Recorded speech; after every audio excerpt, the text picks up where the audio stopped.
to start our discussion about newborn screening, I just wanted to make a simplistic model of what exactly are human beings. Human beings, if you break them down into biological components, consist of production, a cycle of a system of energy production, wherein they ingest carbohydrates and fat, convert it into glucose, which is the main energy source, and glucose is converted into something called as ATP, which is the chemical.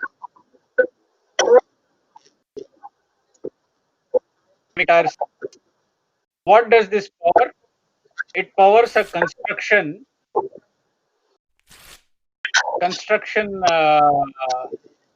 and a breakdown and a recycling industry. So what happens in our body is proteins, fats, and micronutrients in the diet are assimilated by the body and form small, and each of these are go into building up cells, secretions, blood, etc. All the cells and secretions and blood go through a process of building up, and there is breakdown. Breakdown. I think it has come in. Yeah, now it has come in, sir. Yeah. So, thank you so much. So, will you be able to advance the slides, or do I have to do it? I will be able to advance the slide. Okay. So, the energy production is the first step, and this is the second step. The second step is carbohydrates. Energy production comes from glucose, which is converted to chemical energy, ATP. And finally, next slide, we have the next slide. Thank you. Proteins, fats, and micronutrients in the diet, which are used to build the various cells which form our body, various secretions, blood, etc. And as these go through wear and tear, there is a breakdown, and the breakdown products are then made result in waste products, and there is considerable recycling of the protein, fats, etc. If you look on the right hand side, you will see that this is very similar to the construction industry, and the construction is done by certain molecules called as enzymes. Enzymes put together these building blocks and make various parts which go on to building the human body.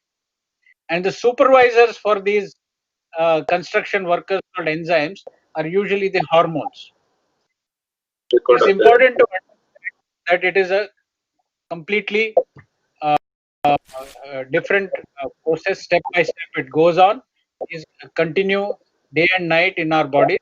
Next slide, please. And if you look at this, next slide, you will find that the overall orchestration of this is made by the genes. Not only have the code which tells you what proteins to make, they also regulate. So there are regulator genes which upregulate, they downregulate, and in turn it also regulates the energy production, the breakdown, recycling, as well as building, construction, and also it regulates the last or the central picture, the entire machinery. So the machinery which runs our body day to day is also regulated by these genes. So as we notice this, we will see that each of these are regulated by the genes, and this concept is important to understand. Next slide, please. Because when things go wrong in any of these, it results in these rare diseases. So if you basically look at all the rare diseases, the illnesses are either consequences of energy failure, and the most important organ which is affected by energy failure is the brain. So what happens is when there is energy failure is the child develops coma, it becomes encephalopathy or comatose, or develops seizures or fits. The other is consequences of construction or breakdown or the recycling, and these are all diseases of amino acid disorder and also the storage disorders. The storage disorders are when the breakdown is not occurring properly. There is also consequences of rundown of the existing machinery, and these usually don't come in children, but can in some instances present even in children. These are degenerative disorders where the running machinery has actually degenerated without repair. And last of all, and a very important group, are consequences of disordered regulation, like the thyroid gland, the adrenal gland. So hypothyroidism and congenital adrenal hyperplasia. These are disorders where certain endocrine glands, which are actually the supervisors of all the breakdown as well as construction in the body, they stop working. Next slide, please. So this would be the basic. The question is, we know that these disorders are there, but why should we screen? The answer is that many diseases are asymptomatic when they start. And by the time the disease becomes evident, considerable damage has already been done. And I'll also come to another very important concept, that there are critical phases of human development where if something goes wrong, even if you pick it up later and start treatment, it does not reverse the disease. So these are some of the diseases where very important for us to pick up screening. Early treatment also has the best outcome and sometimes normal outcome and often prevents complications. For all these reasons, it is important that we understand that screening is of immense help. Next slide, please. The other thing about early detection and early treatment is there is also prevention of secondary damage. What is secondary damage?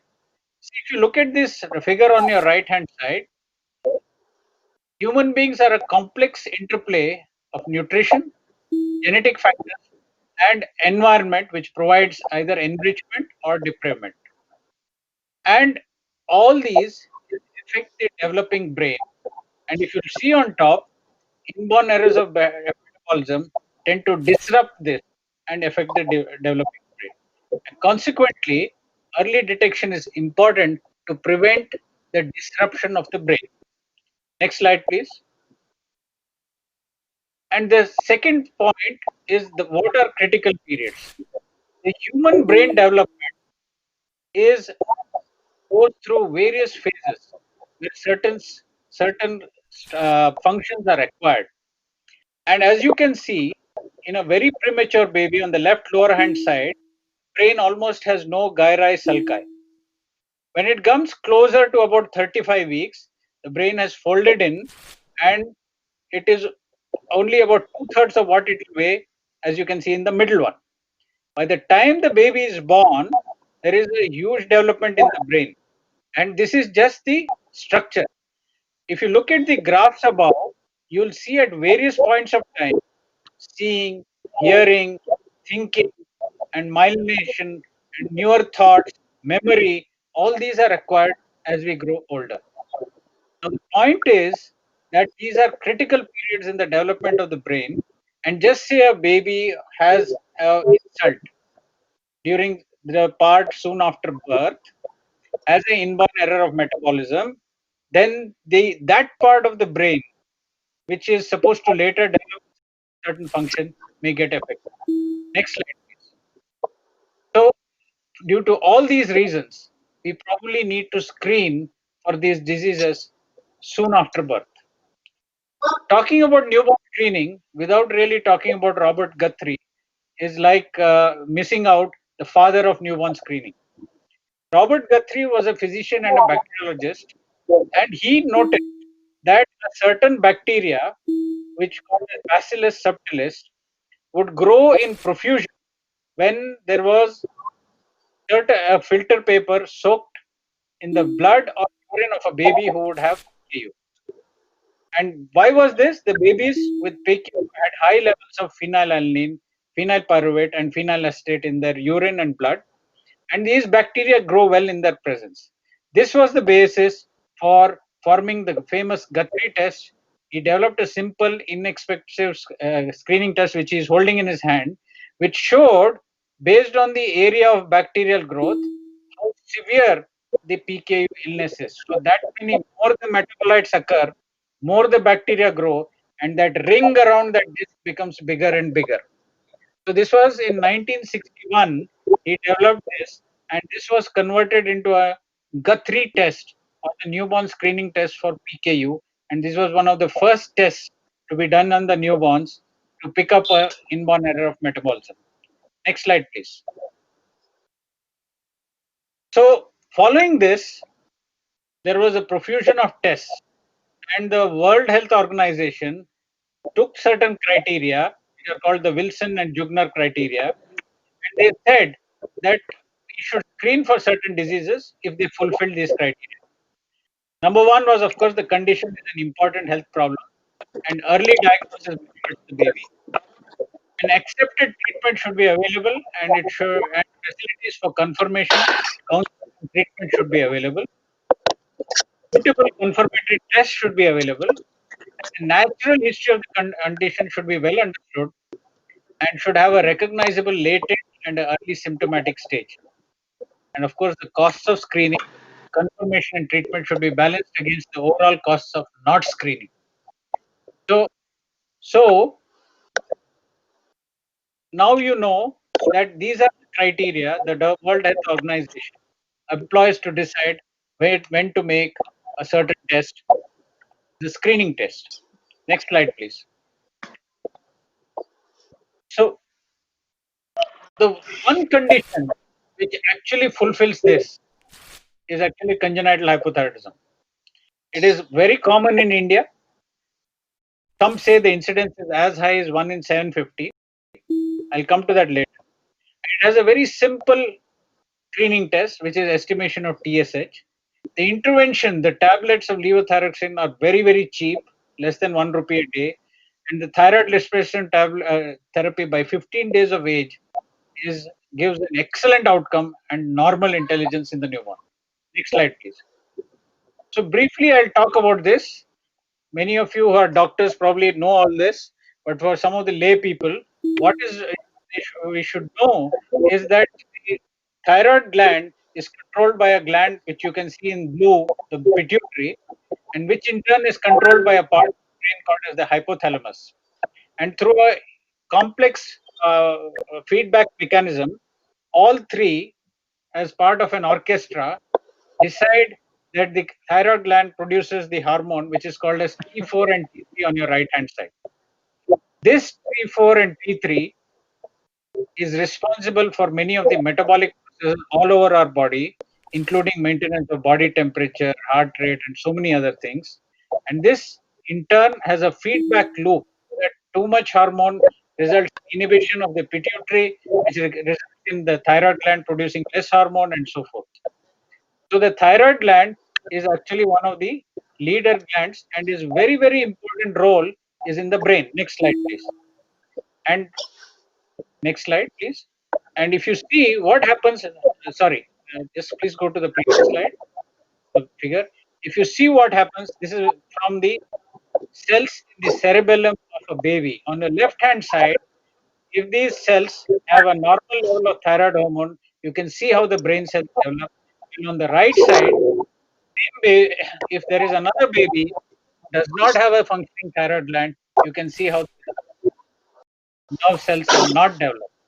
So, thyroid gland or the thyroid hormone is essential for brain development, as you can see from this picture. Next slide, please. So, if you see hypothyroidism, poor brain development, poor growth, prolonged jaundice, umbilical hernia, coarse skin, coarse size. All these features are very, very subtle, and they are not picked up in the newborn. Very difficult to pick them up. Consequently, we need a test to pick up this disease before it becomes overtly evident. Next slide, please. ನಿಮ್ಮ ಹೆಸರು ಏನು?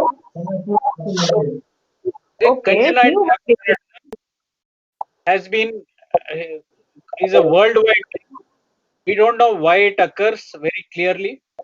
It is believed to be due to an abnormal gland, ectopic thyroid. It may be in some babies, the thyroid gland is not formed at all. And in a significant proportion, even though the gland is formed, the hormone it produces is defective, called as dishormonogenesis. And sometimes the cause lies outside the thyroid gland. The regulation by the pituitary or the hypothalamus is defective. What is interesting is that from the various reports in our country, the incidence of hypothyroidism is actually much higher than what is described from the Western world. The Western world America talks about 1 in 4,000. We have incidences between 1 in 800 to 1 in 2,500. And the last report is actually from Bangalore. The sub-Himalayan belt, the Terai region, which extends from India into Nepal, has a very high rate of congenital hypothyroidism. Roughly 2 in every 100 babies have it, and this is actually because of iodine deficiency. All the more reason that we should have a national program for screening for congenital hypothyroidism. Next slide, please. Next slide. This is how it may look in the NICU in an overt case of congenital hypothyroidism. Next slide. And you can see that this baby has drooling, a protrudent tongue, decreased activity, poor feeding, is stunted, has constipation, hypotonia, and hoarse cry. But this is usually too late. By the time you can realize these are happening, you have already sort of become too late. Next slide, please. But if you do, next slide. If you do give 3 months, immediately the baby's growth picks up, and the treatment is simple, cheap, widely available, and effective. The only issue is we need to start it within 15 days of birth. And this is the challenge for most congenital hypothyroidism programs in our country. Next slide, please. So, how can you detect?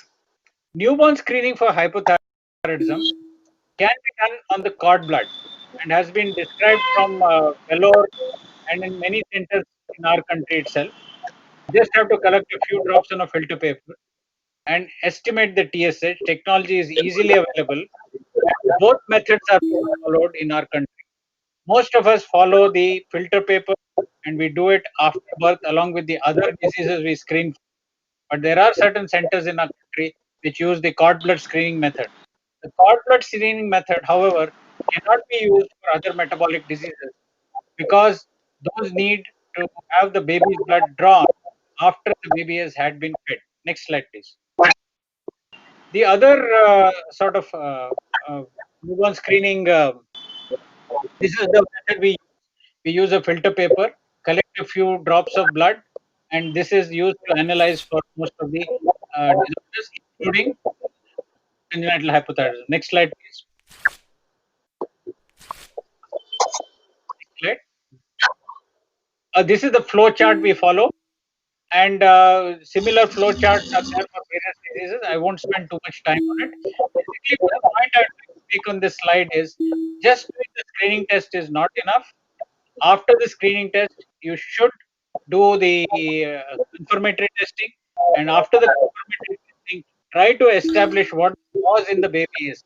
Is the hormone not properly formed? Is the thyroid gland absent, or is it small? And also, in addition to finding out the cause, start the baby on levothyroxine. Next slide, please. The other simple test which can be used using the same cheap technology or less cost technology are neonatal hearing screening, cyanotic heart disease. Same blood spot can be used for G6PD, galactosemia, congenital adrenal hyperplasia, biotin cystic fibrosis, and hemoglobinopathy screening. It also can be used for the expanded spectrum screening for amino acid and fat and carbohydrate disorders. More about that later. Next slide, please. So the other thing which I'd like to talk about, which has been done in our country, is hearing screening for the newborn. Congenital bilateral hearing loss is believed to be in 1 to 3 of 1,000 in a normal newborn. And in a high-risk population, predominantly babies who have received intensive care or there is family history, as high as 2 to 4 per 100 newborn. If you pick this up and start remediation before 6 months, there can be normal speech development. If not, there can be delayed language, delayed intelligence, delayed social economic development, and lesser and lower educational and employment. If you were to screen only high risk population, only 50% of the hearing loss will be picked up. Consequently, it is important to have a universal screening. And one city in our country, Cochin or Kochi as it's called, from 2003 onwards has instituted, and they have shown that the hearing loss in our country is no different than what is quoted, very close to 1 per 1,000 in normal population. But look here, it is very high in the high risk group in our country also, nearly 10 per 1,000 or 1 per 100 in the high risk population. So the point is, it can be done. Cochin has successfully shown us that hearing screening can be done in our country at a reasonable cost. Next slide, please. Next slide. So, please, next slide, please. Yeah, high risk for screening I will briefly touch on, and those are babies. No, the previous slide, please. High risk for screening babies are those who have been in NICU, who have had meningitis, and so on. There are two ways of screening. One is called as otoacoustic emission, and the second is what we use, automated auditory brainstem response. Both the tests are of the auditory pathway and not of processing. So what it means is both of them show that the sound is reaching the brain, but it does not tell you whether the child is making a meaning out of it.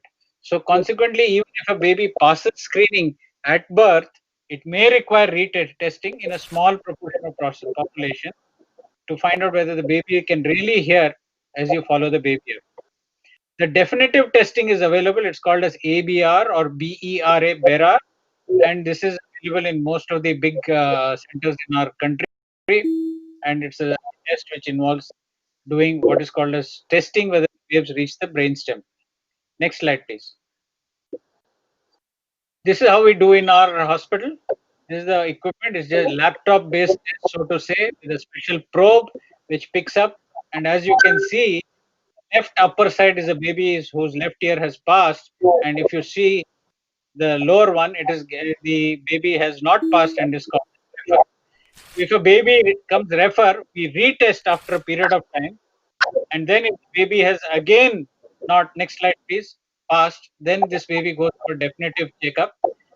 So we have been able to pick up babies who have had failed retest also, and if they fail the ABR test, then these babies are referred to ENT department or to institutes where the hearing rehabilitation is done. If it's normal, obviously the baby is followed up, and later if the baby does have a problem, then it may need to be re-evaluated, but very often it just requires routine follow-up. Next slide, please. Next slide.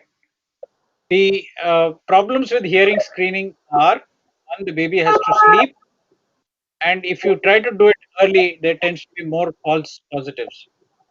The other thing which we need, which we test for, are we screen for a certain critical heart diseases, which are called as CHDs.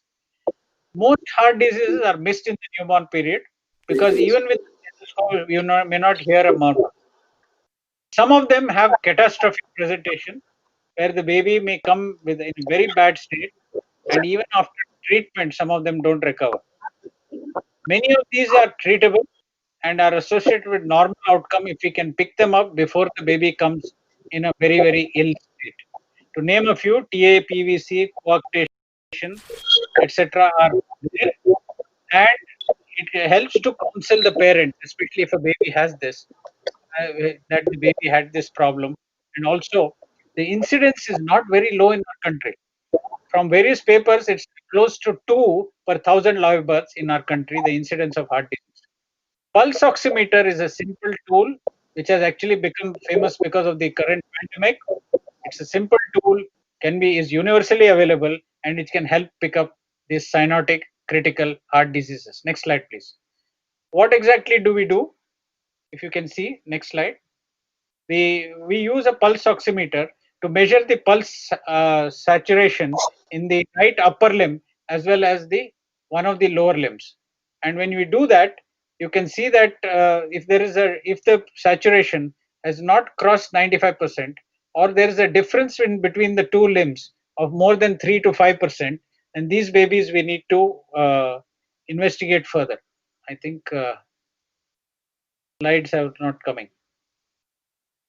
So we are routinely screening all the babies born in our hospital for cyanotic congenital heart disease.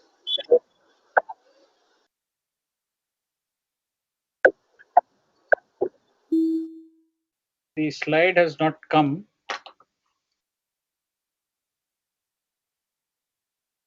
So this is another simple screening test.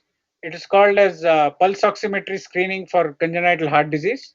And there are various new technologies which are called as signal extraction technologies, which even in the newborn can get a very reliable reading. Mr. Shirol, the slides are not coming. At least I can't see them. I hope the other participants can see. So for pulse oximetry screening, whenever we find there is a positive, we get an echocardiogram done, and there's a long list of diseases which are called as critical cyanotic heart disease diseases, which can be picked up, and we have had the opportunity of picking up some of these.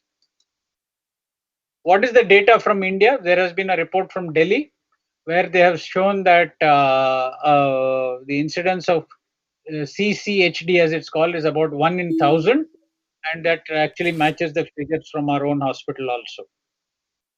In addition to this, there are certain screening tests which are done by most of the doctors, the pediatricians, and the two common ones are to look for congenital cataract by using a ophthalmoscope, indirect ophthalmoscope, which we do for all our babies. And the second is to screen the hips for what is called as congenital dislocation of the hip. So these two tests can be done without any equipment, and most of us physicians do it, pediatricians do it at the bedside, and you can pick up some of these. There are also certain screening tests which are particular for the preterm. The retinopathy of prematurity is very famous throughout our country, and it has been popularized by a lot of ophthalmologists because premature babies develop a condition called as retinopathy. Similarly, there are blood tests for osteopenia, the bone condition in the premature, and there is anemia of prematurity, and there are screening tests for bleeding in the brain for premature babies called intraventricular hemorrhage, and of course, neurodevelopmental screening for picking up developmental disabilities in premature neonates is also there in our country. Having said that, screening programs have always been under a lot of debate, and I actually wanted you to show the map of US way back in 2000. The variation, see, in the US, because it's a state, screening comes under the state jurisdiction. Various states in the US were screening for different number of diseases, 2 diseases, 3 diseases, and so on. So in America, what they decided was they had a major consensus meeting, and they standardized the list to about 22 primary disorders which all the states would screen, and they made an additional 29 which were optional, which the states were advised or actually encouraged to screen, but they could do so if they had the resources for it. So right now, 22 plus 29, 51 disorders they are screening for, and it includes some of the disorders which we have still not started screening for, like X-linked adrenoleukodystrophy, mucopolysaccharidosis, spinal muscular atrophy, and also severe combined immunodeficiency. So lot of new disorders are being now added on in the US, and I'm sure shortly it will come to our country also. In our country, most of the corporate hospitals are actually doing the blood sampling to detect the about 50 conditions, and pilot studies are on in our country funded by ICMR to see if this can be done at the community level. But as of now, there is no universal screening, and the aim of this talk was actually to encourage all of the listeners also to rally around. At least we should have a state or a countrywide screening for congenital hypothyroidism. Briefly, for the disorders available in our country can be classified into amino acid disorders, fatty acid disorders, organic acid disorders, endocrine disorders, enzyme disorders, and hemoglobinopathies. And as I mentioned to you, 6 of these can be done without too much of additional resources on the single blood spot. The amino acid, fatty acid, and organic acid disorders require much more in terms of testing and confirmatory testing. And what I need to emphasize is that it doesn't stop with screening. Screening is the first step. I actually had an example to show of a lady who came to us, whose new baby presented with a newborn screening test, which showed high levels of propionyl carnitine, which is one of the metabolites which comes in the this thing.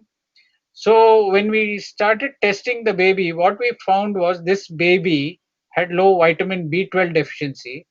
And then when we went back, we found the mother had vitamin B12 deficiency.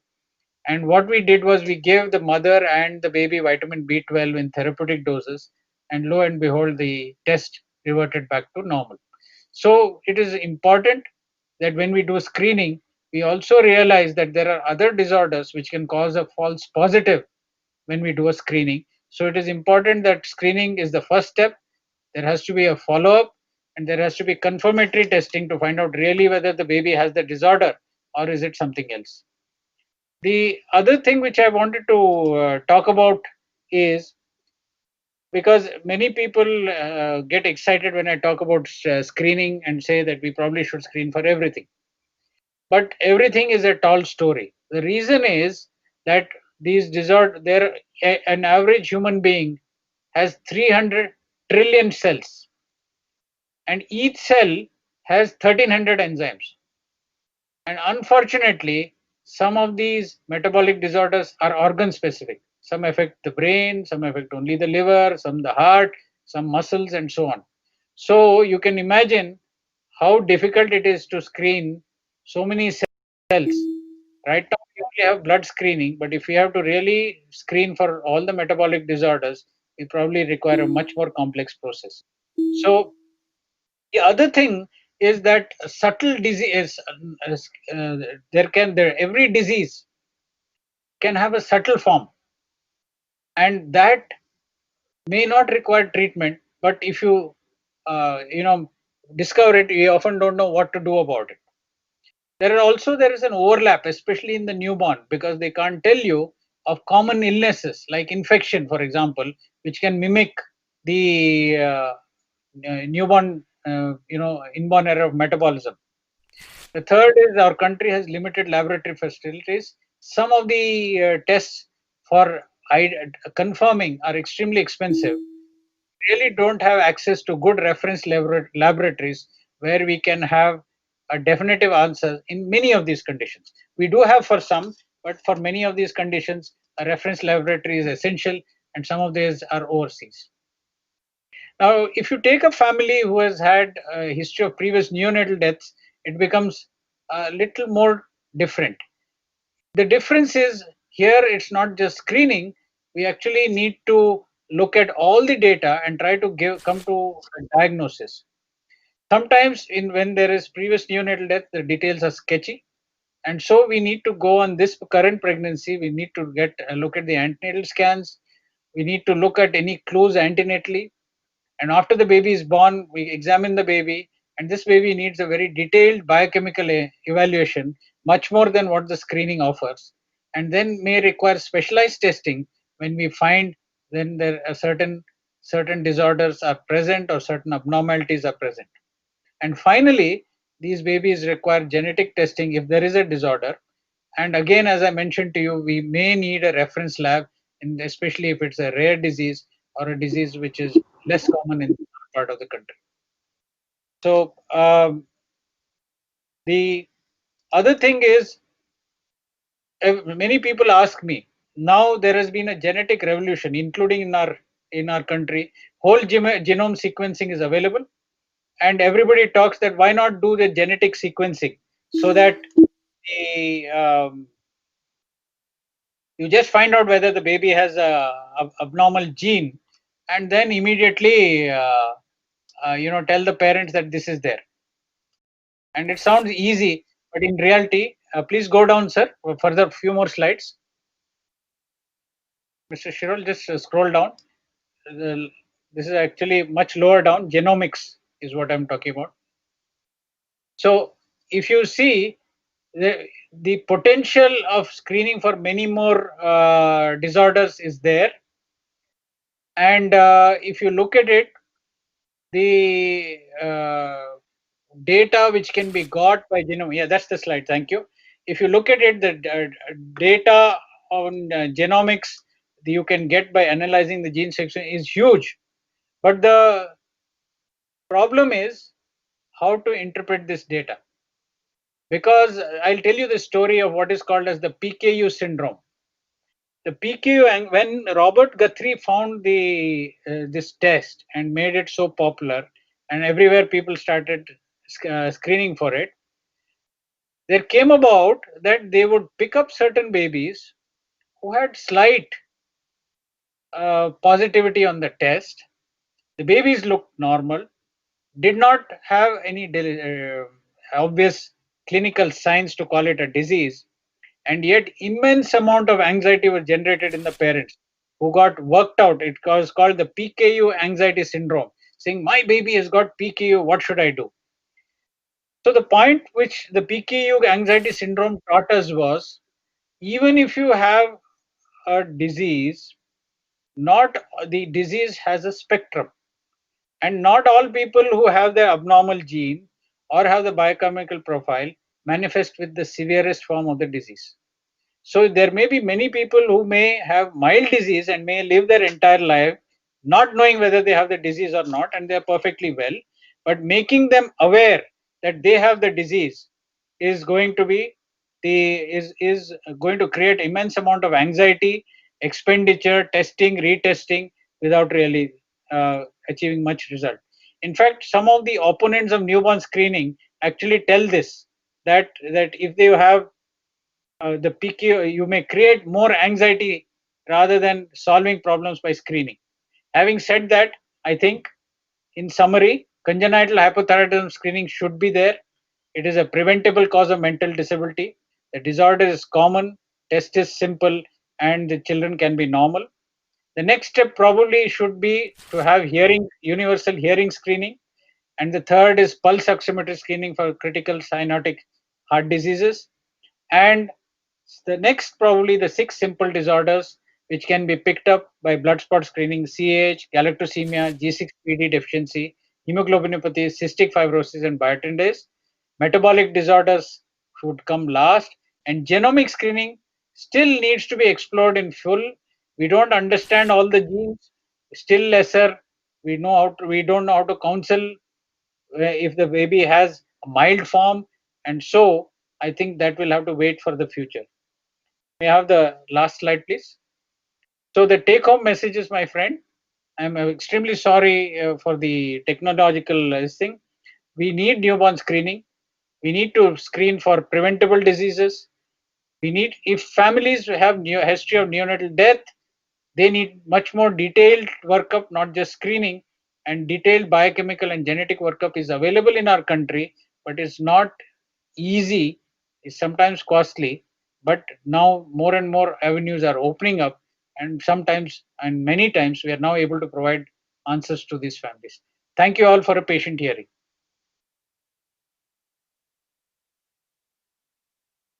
Mr. Shirol, do you want me to take up some of the questions?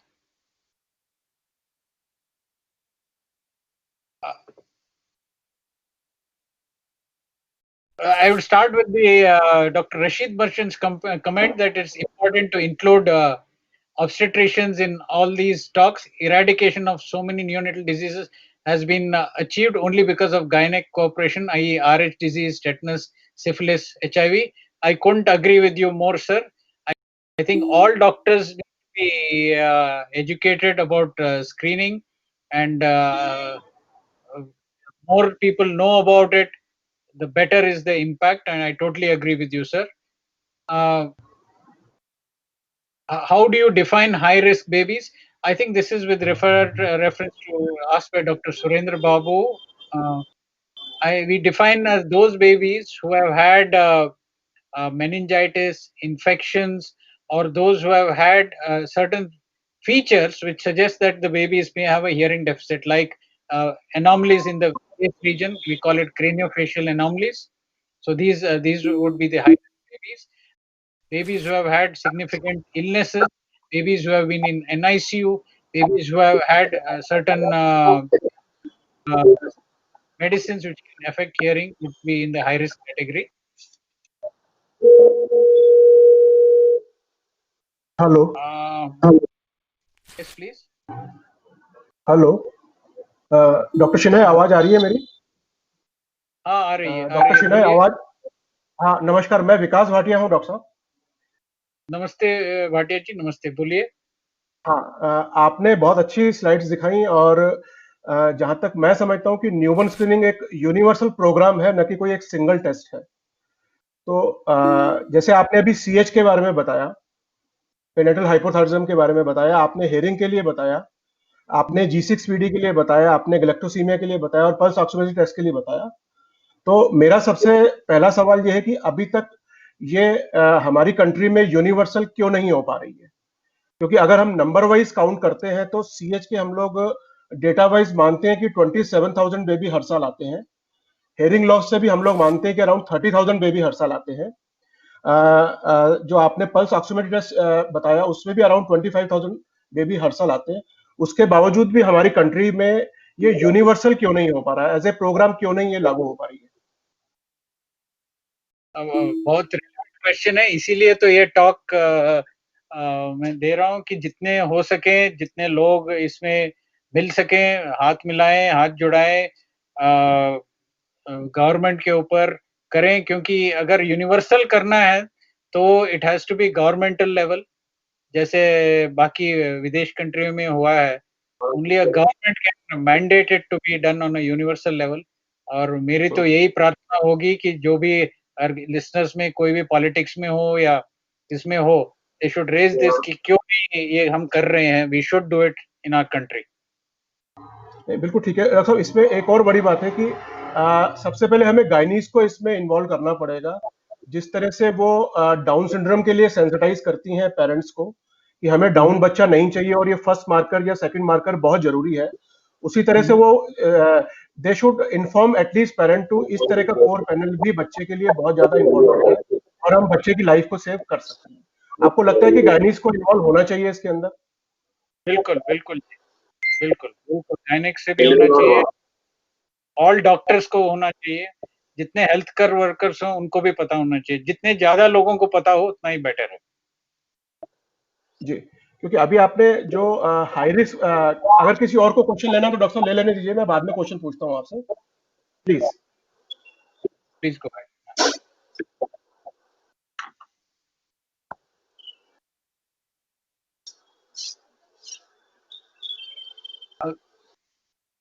Mr. Shirul, in the chat box, I think I've answered most of the questions. If somebody else, Yeah, there is one question from Dr. Rashid Merchant. I answered that first because I know him. He has made an important point. He has posted another one.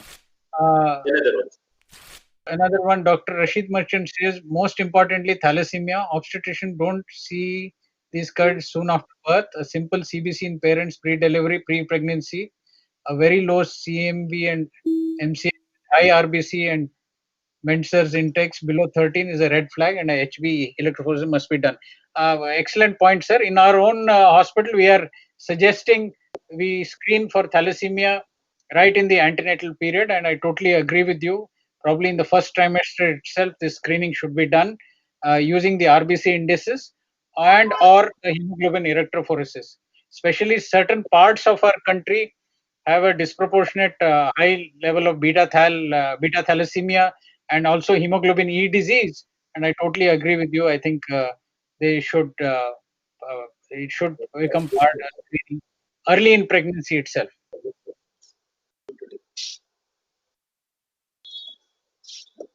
Thank you, sir. Thank you for a very important input. Yeah. Where is the new model one there? Oh, only the road. He has also added a comment that no thalassemia or trisomy 13 must be born. I agree with you, sir.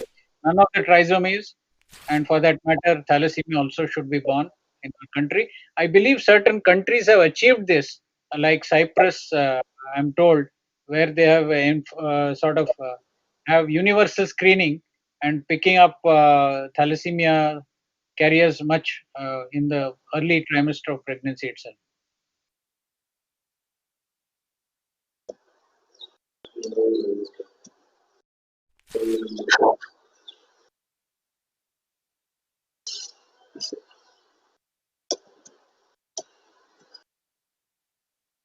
Okay, I think we're almost close to 5 o'clock, sir.